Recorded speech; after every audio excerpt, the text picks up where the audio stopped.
Hi viewers, today நம்ம பார்க்க போகிறது ரோட் சைட் காலத்தில் தேவையான பொருட்கள் பார்த்துக்கலாமா.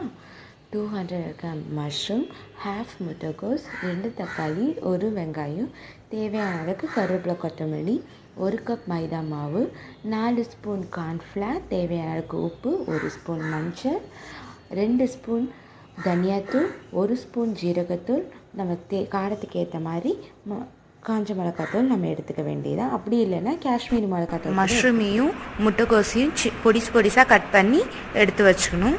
அதுக்கப்புறம் ரெண்டுத்தையும் ஒரே பவுலாக எடுத்து மிக்ஸ் பண்ணணும். என்னதான் நடக்குன்னா காளானியும் முட்டைக்கோசையும் ஒரே பாத்திரத்தில் போட்டு அதில் 1 கப் மைதா போட்டு 1 ஸ்பூன் கார்ன்ஃப்ளவர் போட்டுட்டு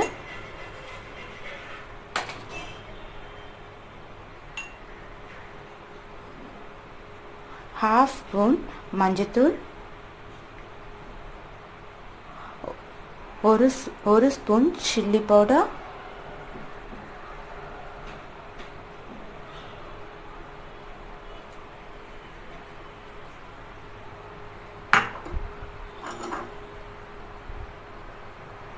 தேவையான அளவுக்கு உப்பு போட்டுக்கணும்.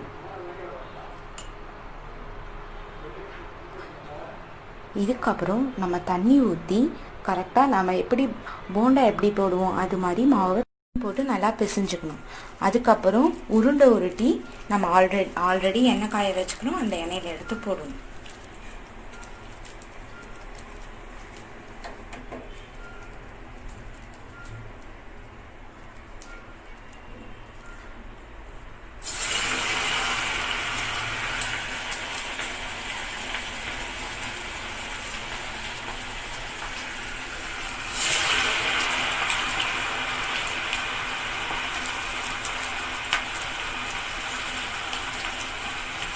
கொஞ்சம் மாவு போட்டுக்கலாம்.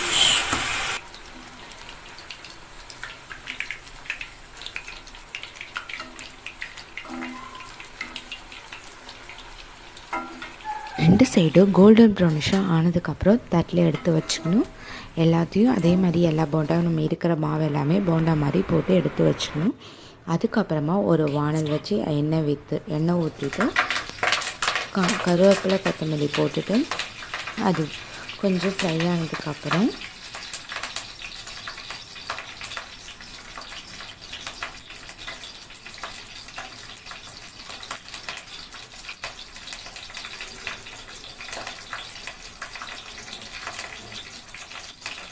கருவேப்பிலை, கொத்தமல்லி போட்டுட்டு அது கொஞ்சம் ஃப்ரை ஆனதுக்கப்புறம் வெங்காயம், நம்ம ஆல்ரெடி ஒரு வெங்காயம் கட் பண்ணி வச்சுக்கோல, அந்த வெங்காயத்தை எடுத்து போட்டுக்கணும். அதுக்கப்புறமா அது நல்லா கோல்டன் ப்ரௌனிஷ் ஆகிற வரைக்கும் நம்ம வெயிட் பண்ணணும்.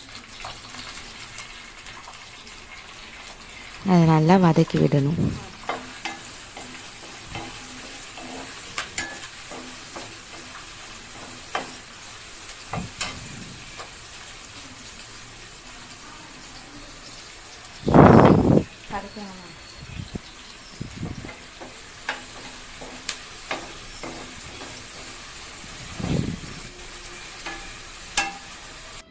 நல்லா வதக்கி விடணும். வெங்காயம் நல்லா வதங்கினதுக்கப்புறம் 1 ஸ்பூன் இஞ்சி பூண்டு பேஸ்ட் போடணும். அதுக்கப்புறம் அதையும் நல்லா வதக்கணும்.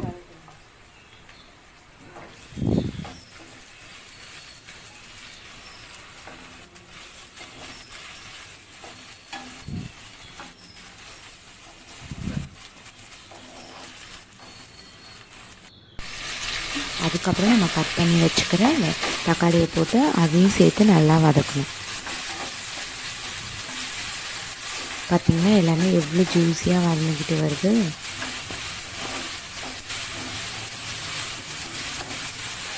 அதுக்கப்புறம் நம்ம ஃபஸ்ட்டே நம்ம எல்லாமே மசாலாலாம் எடுத்து வச்சுக்கிறோம், அதை எல்லாத்தையும் எடுத்து ஒன்றா போட்டுடணும்.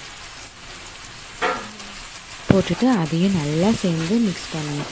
எப்படி இந்த தக்காளி வெங்காயம் கூட அந்த மசாலாவும் நல்லா மிக்ஸ் ஆகணும். நல்லா மிக்ஸ் ஆனதுக்கப்புறம் பார்த்திங்கன்னா இந்த கப்பி பேஸ்ட் மாதிரி வரும்.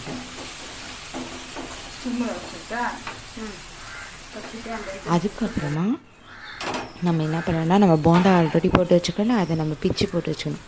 பிச்சு போட்டுட்டு அது எல்லாத்தையும் இந்த பேஸ்ட் கூட மிக்ஸ் பண்ணிக்கிட்டு ஒரு நல்லா வதக்கணும்.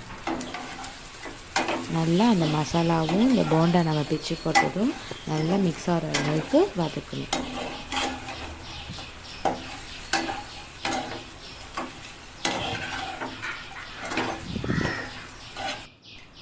அதுக்கப்புறமா நம்ம ஆல்ரெடி கார்ன்ஃப்ளவர் எடுத்து வச்சுக்கலாம், அதுக்குள்ளே தண்ணி ஊற்றிட்டு நல்லா கலக்கிக்கிட்டு அந்த தண்ணியை எடுத்து நம்ம நல்லா கட்டிக்கணும். அதில் அந்த கட்டியாக வரவே கூடாது. பேஸ்ட் கூட மிக்ஸ் பண்ணிக்கிட்டு நல்லா வதக்கணும்.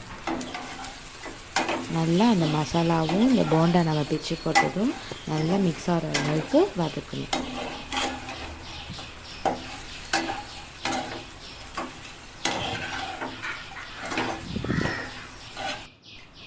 அதுக்கப்புறமா நம்ம ஆல்ரெடி கார்ன்ஃப்ளவர் எடுத்து வச்சுக்கலாம், அதுக்குள்ளே தண்ணி ஊற்றிட்டு நல்லா கலக்கிக்கிட்டு அந்த தண்ணியை எடுத்து நம்ம நல்லா கட்டிக்கணும். அதில் அந்த கட்டியாக வரவே கூடாது. அந்த அளவுக்கு நல்லா கலக்கிக்கிட்டு எடுத்து நம்ம வானலில் ஊற்றிடணும். நம்ம ஊற்றுறப்ப என்ன ஆகுனா ஆல்ரெடி ஃபுல்லாகவே நம்ம வதக்கி வச்சுக்கிறோம். அப்படி இருக்கிறப்ப இது ஊற்றுனதுக்கப்புறம் நம்மளுக்கு நல்லா ஜூஸியாக இருக்கும். நம்ம தேவையான உப்பு போட்டுட்டு லாஸ்ட்டாக ஃபினிஷிங் டச்சுக்கு வெங்காயத்தை மேலே அழகாக தூவிடணும். அதுக்கப்புறமா தூவிட்டதுக்கப்புறம் கொத்தமல்லி கட் பண்ணி வச்சுக்கணும், அதையும் மேலே தூவிடணும்.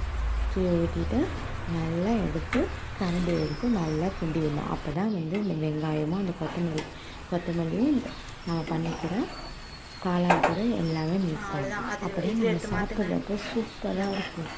அவ்வளோதான், முடிஞ்சு போச்சு, ஃபினிஷ். இதை அப்படியே எடுத்து ஒரு பவுலில் ட்ரான்ஸ்ஃபர் பண்ணிக்க வேண்டியது தான். அவ்வளோதான், ரெடி ஆகிடுச்சு ரோட் சைட் காளான். லைக் பண்ணுங்கள், சப்ஸ்கிரைப் பண்ணுங்கள், பக்கத்தில் இருக்கிற பெல் ஐக்கானை கிளிக் பண்ணுங்கள். நாங்கள் போடுற வீடியோஸ் உங்களுக்கு நோட்டிஃபிகேஷனாக வரும். இந்த வீடியோ பிடிச்சிருந்தா உங்கள் ஃப்ரெண்ட்ஸுக்கும் ஷேர் பண்ணுங்கள். தேங்க்யூ.